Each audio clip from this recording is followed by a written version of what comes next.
Hey everybody, welcome back to Everything's Plastic. Today we're going to be taking a look at a McFarlane Toys DC Multiverse, and this is Catwoman from the latest Batman movie. There are two versions of this one. There's the mask and then there's the unmasked version. I don't have the unmasked version, but I figured the masked one is good enough. I'm usually a completionist and I gotta buy both versions, but I think I'm satisfied with the masked version. Not completely identical to how she's portrayed in the movie, but it's fairly close. Overall, I still think this one looks pretty cool. So here we have a closer look at front, side, pretty plain on the side. Most of these McFarlanes are all the same anyway. So we got Catwoman, the Batman up top there. We got a picture of the figure on the back here. Down here we have some other figures from the same toy line. We got Batman, Penguin, Riddler, and Batcycle. I did a review on Batman, Penguin, and Riddler if you want to check those out. Catwoman on the side, Batman symbol on the top here, barcode and all that good stuff on the bottom. That's it for packaging. Let's crack this one open and get a closer look. Alright, here she is outside of packaging, and for accessories, she comes with a whip. If you're familiar with Catwoman, I mean, she always has a whip anyways. A little bit of a weird design for the whip, at least we have an accessory. She comes with the black DC base that we're used to seeing with these McFarlanes. Very grateful to have a base with this one. The way her feet are, it's a little bit harder to actually get this one to stand without falling. So the base really comes in handy for this one. There's a trading card as well, which is the exact same design that's on the back of the box. There's a little read-up on the back that says, Selina calls mysterious figure who is quietly infiltrating Gotham's seedy underbelly to further her own agenda. Her fierce attitude and tenacious agility are perfect tools to excel as a cat burglar, but hidden underneath the array of identities and the motorcycle leathers is a protective soul who is more at home with the city's strays than its citizens. Pretty cool description of the movie version of Catwoman. Let's get a closer look at this one overall. Somewhat accurate to the movie. In the movie she doesn't have the full face covering. It's only half of her face that's covered. I think they did a good job on the overall detail in her eyes and her eyebrows, that kind of stuff. Overall, it looks pretty cool. This actually makes a bit more sense than the way she looked in the movie. At least her full face is covered. We can see some details in the overall design of the costume. You can see some texturing and all that good stuff there. Overall, like, it's plain, but it's Catwoman, so you can expect a full black suit anyways. The belt is a different kind of black, and we can see some gray patterns going down through here. Just to break up the black a little bit. Not a fan of the shoes, don't like the look of the shoes, don't like how she stands. They're just plain. Looks like a black, awkwardly shaped piece of plastic. So, not a fan of that. So that's pretty much it for a closer look. Let's quickly go over articulation.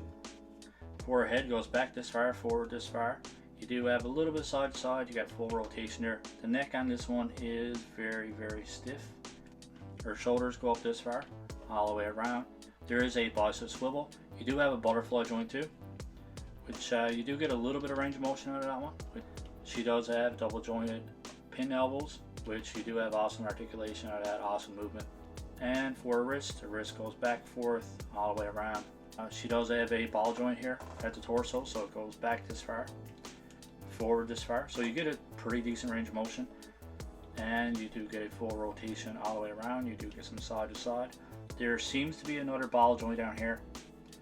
You do get some extra movement out of that one. I tried to get a full rotation out of this one down here, but it doesn't seem to want to move. It goes back and forth and side to side and all that good stuff, but it doesn't rotate all the way around. I'll definitely look at another review after I complete mine. I don't look at other people's reviews before I do mine because I don't want their opinions to have an effect on mine. So her legs go all the way to a complete split. Pretty good articulation there. Goes up this far, which is not too bad. Goes back this far, so awesome range of motion. There is no upper thigh cut, there is no boot cut, but she does have double jointed pin knees with awesome range of motion out of those. And for her feet, well, you have these joints that we're so used to with McFarlane's, and you get awesome range of motion out of those. Goes forward this far, back this far, and you can turn sideways and you get her side to side, whatever the case may be. I like these joints. You can pretty much do whatever you want with these joints. Kind of ugly on this one. Usually they're hidden a bit more, but the way her costume is, you can't really hide it so much on this one. And there is a toe hinge as well. Very ugly design on her heels, her shoes, whatever you want to call it. Not a fan of those at all. Look okay from front, side, look very ugly. Not a bad looking figure. Not perfect, but at the same time, I don't regret buying it, so can't really complain a whole lot. Let's put that whip in her hand. I wish this whip was actually rolled up instead of an open one like this. I do like the way it looks in the picture. You can see here it's rolled up, just got it in her hand. I think it looks a lot better than this mess. She does hold on to it pretty good. Doesn't look too bad if you just lay it like this. Alright, for comparisons, we have some other figures from the movie. Here we have Riddler, which I just completed a review on that one, if you want to take a look at that one. Penguin, and we have the masked and unmasked version of Batman. I said I don't usually buy the masked and unmasked versions. Not really a fan of this one, but I got all these in a lot on eBay. Got an awesome deal overall, so I can't really complain. You can see that Catwoman is a little bit shorter than Riddler, Penguin, and all the other figures in this wave. Overall, I think this is a pretty cool movie wave. Penguin being the weakest link in this one. I like the face sculpt and everything else, but it's a pretty cool figure, but at the same time, it's more of a statue than a figure.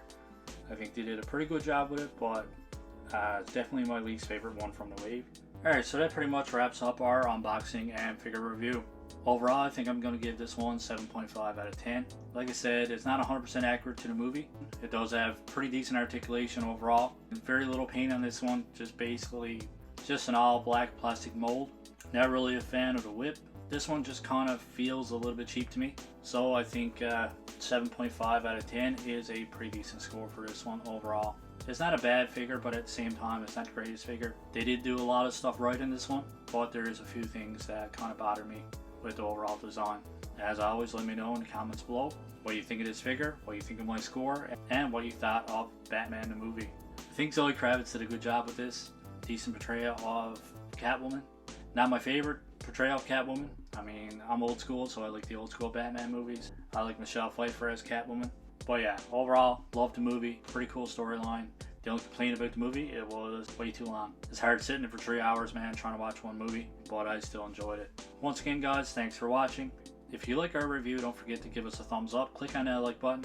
And if you want to subscribe, that subscribe button is there as well. I want to thank you guys for taking the time out of your day to watch our review. We'll see you on the next one. Keep collecting and stay safe.